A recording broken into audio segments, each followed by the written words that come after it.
Washington, this is VOA News.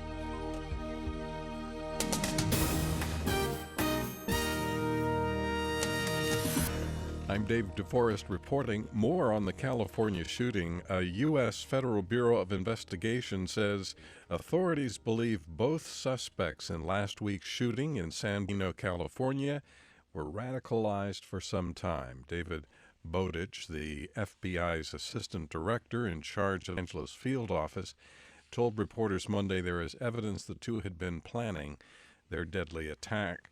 U.S. Attorney General Loretta Lynch said the Justice Department will investigate the Chicago Police Department. The Department of Justice has opened an investigation into whether the Chicago Police Department has engaged in a pattern or practice of violations of the Constitution or federal law. That probe follows the recent release of a video from a police shooting incident that occurred in 2014. The video shows a black suspect being shot by a police officer. That officer, Jason Van Dyke, has been charged with first-degree murder. The release of the video triggered protests and allegations that authorities had tried to cover up the incident. An official in southern Somalia says authorities have captured an American who was a member of the militant group Al-Shabaab. The official tells VOA's Somali service the man surrendered to officials and African Union troops in the coastal town of Barawe in Somalia's lower Shabelle region. Election officials in Venezuela say the opposition has won control of the country's legislature, delivering a defeat to the ruling Socialist Party. Authorities say the opposition, with some districts yet to be counted, won 99 of 167 seats in the National Assembly. The Socialist Party had won only 46. The results are a major setback for the long dominant socialists who had led the country for 16 years. This is VOA News. Republican U.S. presidential frontrunner Donald Trump has called for a total and complete ban on Muslims entering the United States until the nation's leaders can, in his words, figure out what is going on. Trump alleged that polling data showed hatred toward Americans by large segments of the Muslim population. Controversial statements against Muslims are nothing new for Trump, who has called on the government to monitor mosques and has refused to rule out his earlier proposal to enter the names of Muslims in America into a database. U.S. Vice President Joe Biden says $190 million in new U.S. aid to Ukraine will help the country implement reforms and fight corruption. The vice president spoke in Kiev on Monday during a joint briefing with Ukraine's President Petro Poroshenko. The briefing followed talks between the two leaders.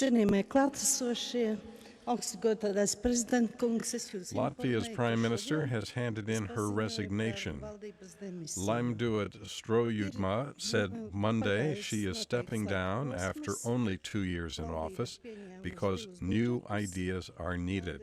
Her resignation follows infighting within her center-right ruling coalition. A UN envoy says talks to end more than a year of violence in Yemen will begin December 15th. Ismail Ould Sheikh Ahmed said the exiled government and Houthi rebels have committed to participating in negotiations in Switzerland next week. Loyalists of the former President Abdullah Saleh are also expected to attend the meeting. Turkey is refusing to withdraw forces it deployed to Iraq. Dorian Jones takes a look. Iraq threatened to take Turkey to the United Nations Security Council if Ankara fails to remove recently deployed soldiers and armor. Turkish Foreign Minister Mevlut Çavuşoğlu has ruled out any withdrawal. Bu tehditlere karşı tabii ki burada He said it's Turkey's duty to provide security for the soldiers involved with training there.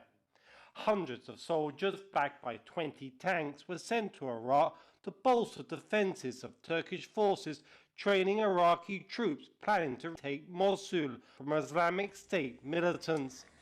Dorian Jones, Istanbul. The U.S. military says recent airstrikes have killed 2 militant leaders in Africa. Pentagon spokesman Captain Jeff Davis said a December 2nd airstrike in Somalia killed Abdurraham Sandhere, senior leader of the militant group Al-Shabaab, and 2 of his associates. The Pentagon also said the U.S. has confirmed that an airstrike last month killed Abdul Nabil. He was head of the Islamic State militant group in Libya. For more on these stories, check our website. It's voanews.com. And in Washington, I'm DeForest. That's the latest world news from VOA.